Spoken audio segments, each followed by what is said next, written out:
تعالى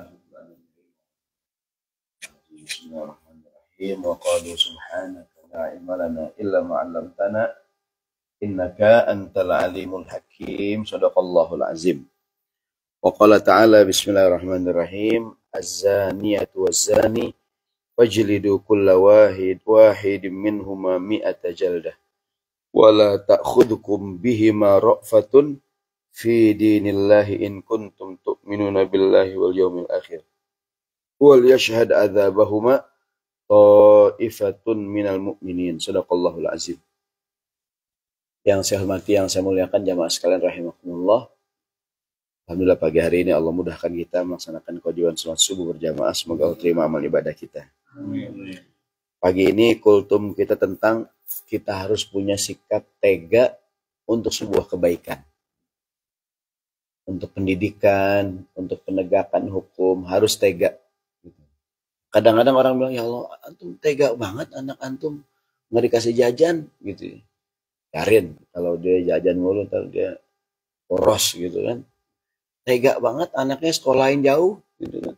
Tega banget ngelepas anak gitu. Ada orang ngomong begitu ya, Pak tega banget Pak, yang lain pada makan dia nggak dikasih makan, biarin gitu. Nah, jadi ada bab yang namanya untuk kebaikan dia harus tega. Di ayat ini nih, surat An-Nur ayat 2, Allah berfirman tentang hukuman orang yang berzina tapi dia belum menikah. Wanita yang berzina dan laki-laki yang berzina kalau belum nikah nih, menurut Al-Quran hukumannya adalah fajlidu kulla wahidin minhuma 100 jaldah. Hukumannya masing-masing dicambuk sebanyak 100 kali. Mungkin kita ketika mendengar, serem banget ya nggak tuh? Ini yang belum nikah, yang udah nikah hukumannya dirajam sampai mati. Mungkin kita, serem banget ya, tega banget ya. Maka langsung Allah mengatakan, wala ta'khudhukum bihima ra'fatun fi dinillah. Janganlah gara-gara kamu kesian sama dia membuat kamu tidak menegakkan hukum atas dia. Jadi langsung tuh, kan Allah bilang yang berzina kalau belum nikah dicambuk 100 kali. Kan kita dengar, subhanallah, masya Allah, keras banget ya. Langsung Allah mengatakan, janganlah belas kasihanmu membuat kamu tidak menegakkan hukum Allah. Jadi kadang-kadang itu yang membuat kita tidak tegas, kadang kasihan. Anak kita nih, pokoknya kalau keluar nggak boleh pulang malam. Paling malam pulang jam 10. Kalau kamu keluar lagi, bapak nggak boleh ngizinin kamu keluar. Atau nggak dikasih jajan. Gitu kan. Anak kita pulang jam 12. Ya, kan dia salah tuh. Berarti diapain hukumannya? Nggak jajan kamu seminggu. Ya kan? Orang dibilangin pulang jam 10, jam 12 baru pulang. Ya kan? Kata istri kita, tega banget bang. Biarin yang temennya pada jajan yang lain, biarin, orang dia dibilangin kagak ngerti sih. Cuman kan kadang-kadang istri kita tega. Diam dong nih, lu jangan bilang bapak lu ya nih buat jajan lu gitu. Ya kan? Ya kan? Akhirnya anak kita aja paling kalau bokap gue marah, nyokap gue belain gitu tuh. Ya kan? Akhirnya kagak kapok gitu. Karena tadi itu di negara ini karena hukuman tegas kan, yang parkir sembarangan kena hukumannya. Ya kan? Mahal banget, tega banget ya enggak? Atau mungkin kalau di Jakarta tuh yang parkir sembarangan dikempesin bannya. Ya kan? Tega banget ya. Cuma gara-gara begitu orang nggak parkir ini yang sembarangan. Karena di Suhub tuh kadang-kadang lebih kejam dibandingkan Ibu Tiri gitu. Kalau di Jakarta ya. Dia kalau parkir sembarangan kempesin aja udah. Kita kadang kesian ya Allah ngeliat orang dorong-dorong motor kempesin gitu. Biarin. Tapi gara-gara begitu orang jadi kapok. Jadi yang namanya hukuman harus tegaskan. KJRI, KBRI katakanlah bilang ke warga masyarakat, tolong yang paspornya ini jangan terlambat ngurusnya. Kan kadang santai aja ntar juga, walaupun dia terlambat sih, ya, tenang aja ya nggak tuh. Ada PRD-nya kayak gitu, ya kan ada Pak Tanto ya, kan? Paling dia nggak tegaannya orangnya gitu. Cuman akhirnya nggak, sekarang pokoknya udah nggak bisa gitu. Pak tega banget Pak, dia harus dipulangin ke Indonesia, biarin, ini pelajaran buat yang lain, ya nggak tuh. Orang udah dibilang kalau overstay tak bermasalah gitu ya kan. Ya kan. Cuma ketika kita nggak tega dah, kesian dah orang udah di sini juga. Akhirnya karena nggak tega, akhirnya di jalan terus, jalan salah. Nah, itulah jadi untuk penegakan hukum harus tegak. Contohnya nih, nyapih anak kalau 2 tahun kan masih sapi. Dia baik nih, baik nyusu mamanya nih. Udah 2 tahun kata Imam dalam qasidah Burda tuh, yang ya Rabbi bil Mustafa baligh maqasidah, ada qasidah wa nafsu katifli in tuhmilhu syabba ala hubbir radai wa in taftamhu yanfatin. Kata beliau tuh wan nafsu katifli, nafsu tuh kayak anak kecil yang netek sama mamanya. Anak kecil netek sama ibunya, udah 2 tahun harus disapi. Kalau nggak disapi, netek tuh gede dia. Gitu ya. Kan kadang-kadang anak kita 2 tahun nih. Kan sama bini kita kan stop, jangan netek lagi ya. Ini udah 2 tahun, udah gede gitu. Cuma kan tuh anak begitu berhenti nyusu, pasti uring-uringan, ya nggak tuh? Kan istri kita juga demam, orang dia ASI, produksi terus, ya nggak tuh? Anak kita juga guling-gulingan, guling-guling sama jalan raya tuh, gitu, ya. Gitu, ke boulevard gitu, guling-guling gitu. Kata bapaknya, udah lu mulu gantian gitu. Gitu. Maksudnya, udah gitu. Cuma kadang-kadang ngelihat anak uring-uringan kita bilang bini, udah tetan aja deh, kasihan tuh anak begitu. Enggak bang, dia kalau enggak udah kasihan aja. Karena kita nggak tega, akhir tuh anak nyusu lagi, gitu. Sampai gede. Maka orang bilang mendingan punya anak perempuan. Hal nyusu 2 tahun, anak laki sampai gede masih nete aja itu dia kadang-kadang. Amin ya. Gitu kadang-kadang tuh. Jadi harus tega nggak nih? Tega. Hawa nafsu tuh kayak anak kecil. Kita kalau nggak tega sama diri kita nih gua nih mabok terakhir nih, besok gua agak lagi dah. Udah nggak berhenti. Begitu lagi. Jadi harus tega emang gitu.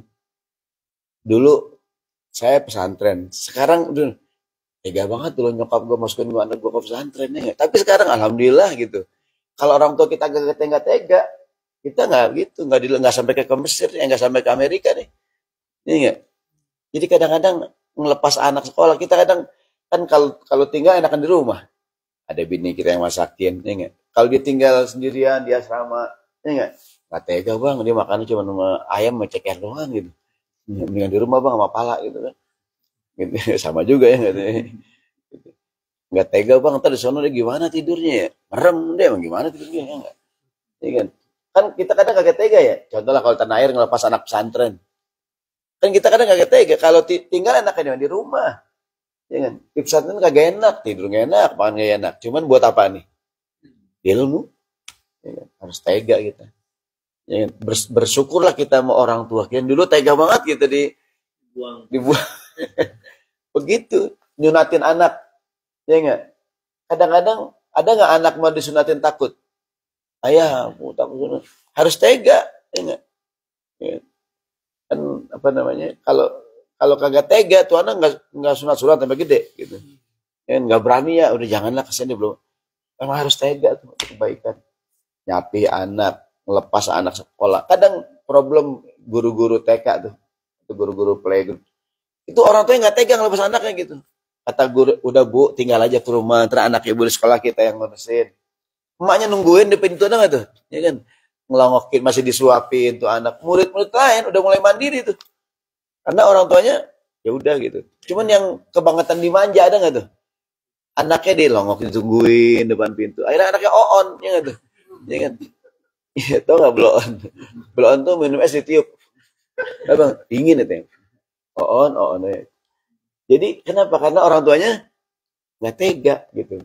Jadi kadang-kadang untuk sebuah kebaikan harus tega, penegakan hukum. Kita kadang nggak tega gitu. Karena nggak tega, orang akhirnya ngelanggar lagi. Di Singapura hukuman keras. Di Amerika juga keras. Ngelanggar, udah. Nah kita kadang mencela begitu, ya nggak? Agak tegaan gue orangnya, teman gue. Kok teman lu? Iya gue nggak tega dah. Karena udah kita udah bilang, pokoknya kalau dia salah lagi, udah gue nggak kasih ampun. Lu kasih ampun, nggak tega gue, teman gue sendiri. Gitu kadang-kadang. Akhirnya teman kita, kalian juga, si Roni juga orangnya nggak tega ngeliat gue gini. Gitu. Maka kadang-kadang, tadi itu kata Quran, kembali ke ayatnya ya, ketika orang berzina dicambuk 100 kali, kata Quran, wala ta'khudhukum bihi ma ra'fatun fi dinillah. Jangan gara-gara kamu kesian sama dia, kamu tidak menegakkan hukum. Maka di ujung ayat bahkan wal yashhad adzabahuma ta'ifatun pelaksanaan hukuman yang berzina itu dicambuk sekali di ruang tertutup, kagak ditonton sama orang banyak. Mungkin ya Allah ditonton, biarin biar kapok gitu. Yang namanya hukuman harus ada faktor jerak. Kadang di Indonesia orang korupsi, orang ini paling di penjara setahun 2 tahun, korupsi miliaran, keluar masih kaya. Orang hitung, gua kalau kerja 2 tahun paling segini, nah gue nyolong. Gue nyolong, ntar gue masih banyak duit gue. Nah, di penjara berbuat baik, ya sangat jadi akhlaknya baik, dikurangin potongan. Ya nggak tuh? Sipir kasih duit, barang dikitnya nggak tuh? Masih ada keuntungan. Gue kerja 2 tahun kagak dapat segini, gitu kadang-kadang. Maka dalam Islam yang mencuri potong tangannya. Mungkin kita dengar, keras banget ya, gitu kan. Ini sebagai literasi, sebagai apa namanya, bahan pikir bahwa yang namanya penegakan hukum harus tegas. Narkoba di Indonesia hukuman mati tuh. Cuma kadang-kadang kan, kasihan gitu kan. Akhirnya udah, narkoba lagi gitu kan. Jadi kadang-kadang buat anak kita, buat kita juga, harus tega emang. Dan kalau kagak tega, ya udah. Kita udah nggak boleh makan daging nih pokoknya. Ada nggak orang udah gak boleh makan daging? Ada, dia nggak punya duit ya nggak? Dia mau jajan gitu ya. Kasihan dah gitu kan. Akhirnya udah sakit segala macam. Jadi kadang-kadang sebagai kesimpulan kita harus punya sikap tega untuk sebuah kebaikan. Walaupun dia teman kita, kalau salah sorry bro, gue bukan gak sayang sama lu bro. Lu dibilangin salah sih ya nggak? Bang tolongin bang, ngomongin bang, Bang Farhat nggak bisa kalau gue gitu ya nggak? Bilangin sama Bang Oji kalau saya jangan diberi dah ya nggak, saya nggak sengaja kemarin gitu, nggak bisa. Itu udah ngandar Bang Oji ngomong kalau ini diberi ya nggak tuh, gue lepas tangan dah sama lu ya nggak. Kalau kita nggak tega ya udah. Jadi untuk 2 hal, untuk penegakan hukum dan pendidikan harus tega gitu. Kata Quran, wala ta'khudhukum bihima ra'fatun fi dinillah. Jangan gara-gara kamu kesian sama dia kamu tidak tegakkan hukum. Masuk anak kita sendiri ya nggak. Di Quran tuh ya, walaupun yang salah wa in kana abaukum, yang salah ayah kamu sendiri, kalau dia salah. Nah, bapak maaf pak, di sini kalau jam 4 lewat nggak boleh masuk. Ya tapi kan ayah kamu, ya, sorry ya nggak, di sini nggak pakai ayah-ayahan ya kan, nggak bisa gitu. Kadang harus begitu emang. Walaupun bapaknya sendiri, walaupun saudaranya sendiri, kalau salah gitu. Yang jadi masalah kan kita, kalau yang salah orang salah, kalau salah keluarga, nah gitu. Ya. Gue senang aja yang jaga gerbang encing gue ini, ya enggak? Yang jaga gerbang om gue ya enggak? Ya, gue kasih kedip-kedip aja dan, ya ntar boleh gitu. Gitu kadang-kadang. Demikian, semoga ada manfaatnya. Surat An-Nur ayat 2. Assalamualaikum warahmatullahi wabarakatuh.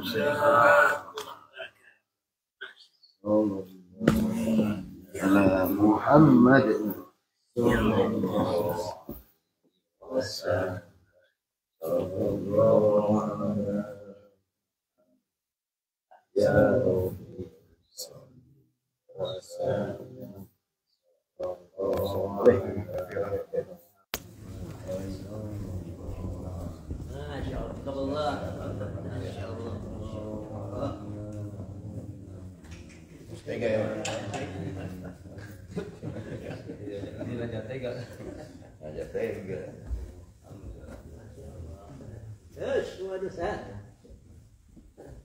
Ini belum dicoba nih, belum. Bukur.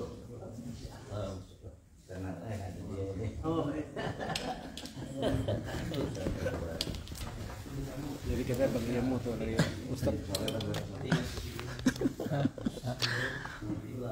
Oke, selamat Idul Adha.